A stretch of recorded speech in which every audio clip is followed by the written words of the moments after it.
So here comes the characteristic of division of labor, because people freed themselves from growing crops throughout the year, so they turned their attention towards other occupation, and they became specialists and developed a substantial range of new skills. So they became specialists, and that is why it is called division of labor that we studied here. And they developed a range of substantial new skills such as writing, using metals, and making their alloys, seal making, and large scale construction. So these were the other skills that people paid attention to after they shifted their attention from agriculture. Such knowledge and skills enabled people to advance a new stage in the progress of civilization. So these were all the factors that helped human beings in making progress to a new stage in the progress of civilization. These were all the factors that helped in the progress of civilization, that helped in the evolution or emergence of civilization. So the first ever civilization we know is a Bronze Age civilization that came immediately after Neolithic age. The civilization that came, that was or the civilization that emerged, it was Bronze Age civilization. So why we call this civilization as Bronze Age civilization? From using stone tools, man gradually came to know the use of metals. Already we studied here, because they shifted their attention towards other occupations.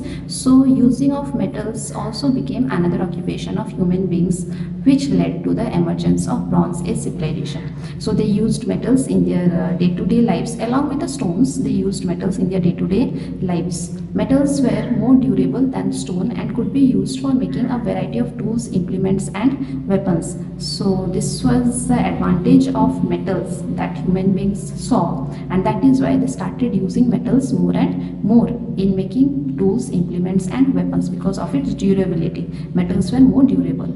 The first metal to be discovered was copper. This is very important. The first metal that was discovered was copper. So for a long time, stone implements continued to be used along with copper.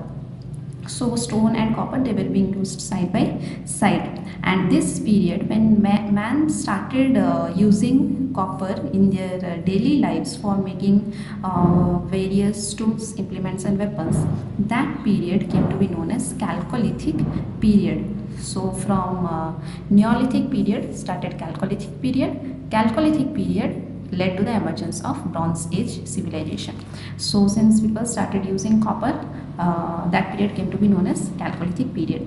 After that, what man did, they started the they learned the art of mixing copper with tin or zinc to produce the alloy bronze. So after using copper, they got the knowledge of making this alloy that is called bronze. They started mixing copper with tin or zinc, and that led to and that produced a new alloy that is called bronze. Bronze is harder and more ductile than copper. This is the advantage of bronze over copper, that is bronze is harder and more ductile than copper, and is therefore more suitable for the manufacture of tools and weapons. So they started manufacturing harder tools and weapons by using bronze. Because of the importance of bronze in the growth of first civilizations, these civilizations are known as Bronze Age civilization.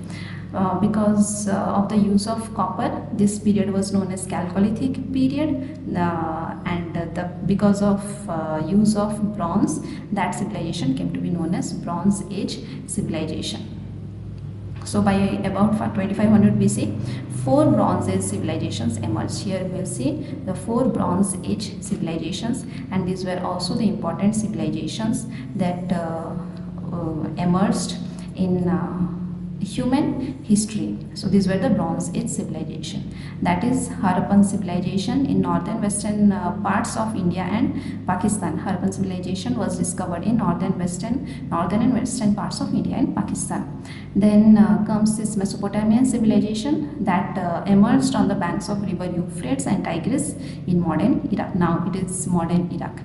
Then comes the Chinese civilization that emerged in the valley of Huanghe and Yangtze rivers, and the last is the Egyptian civilization that emerged on the banks of river Nile in Egypt. So these were the four Bronze Age civilizations: Harappan civilization, Mesopotamian civilization, Chinese civilization, and Egyptian civilization. So next we will see the discovery of Harappan civilization. How Harappan civilization was discovered. The discovery of Indus Valley civilization in the 20th century was an important event in the history of India, because before Indus Valley civilization was discovered, it was believed that the history of India began with the advent of Aryans. We believe that Indian history began with the advancement of Aryans into India, but that was not the fact. After Indus Valley civilization was discovered, the discovery of Harappan civilization traced back the origin of Indian history so as to put it at par with the oldest civilization. So after the discovery of Indus Valley civilization, Harappan civilization was put at an equal pedestal with other oldest civilizations of the world, that is Mesopotamian and Egyptian civilization. These were one of the oldest civilizations of the world, but after the discovery of Harappan civilization, Indian history got stretched back to Harappan civilization, and Harappan civilization was also put at an equal pedestal with these oldest civilizations of the world. So the Indus Valley civilization is best known as Harappan culture or the Harappan civilization. Indus Valley civilization, we can also call it with another name, that is Harappan civilization. The term culture is used by the archaeologist for a group of objects. So why this term culture is used? Harappan culture. Why this term culture is used? It is used by archaeologists. Archaeologists are people who study history, or who does any kind of, who studies archaeology, or and does any kind of archaeological research. So these archaeologists, for a group of objects distinctive in style that are usually found together within a specific geographical area and period of time. So culture is used to specify or to identify any distinctive culture, that is same culture, same in style, that is usually found in one particular geographical area within a particular territory and in a particular period of time.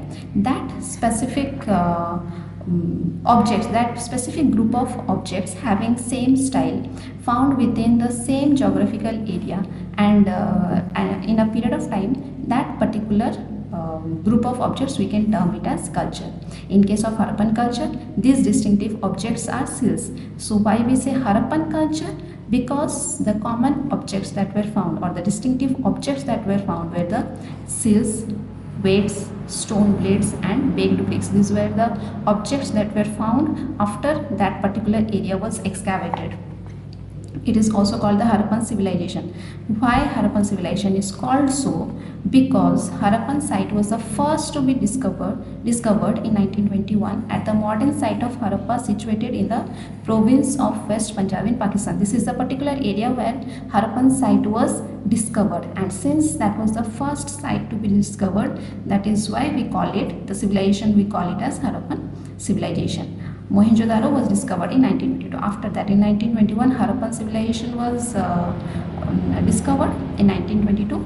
A year later, Mohenjo-daro was discovered, and both of them lie in the Indus Valley region, for which we call it as Indus Valley civilization.